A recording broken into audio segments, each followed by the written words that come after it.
জয় জগন্নাথ, শুভ রথযাত্রা সবাইকে। তো এই যে আমরা এখানে ইস্কনে গিয়েছিলাম, কি সুন্দর তাই না? ভগবান, তোমরা দেখবে দিন শেষে আমাদের পাশে কেউ থাকুক বা না থাকুক, ভগবান কিন্তু আমাদের পাশেই থাকে।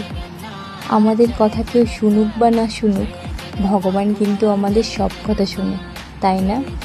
ভগবানের মন্দির হলো একটি শান্তির জায়গা। তো আমরা যখন গিয়েছিলাম তখন আরতি হচ্ছিল, তারপরে সবাই একটু নাচানাচি করছিল, তারপরে আমাদেরকে এই যে প্রসাদ দিয়ে দেওয়া হলো, তো আমরা সেটা খেয়ে নিলাম। খেয়ে যে আমরা এখানে একটি ভিডিও বানাচ্ছিলাম।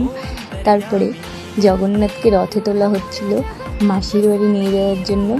এখানে জগন্নাথকে নিয়ে যাওয়া হচ্ছে মাসির বাড়ি।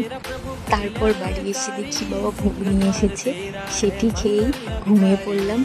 শুভরাত্রি সবাইকে।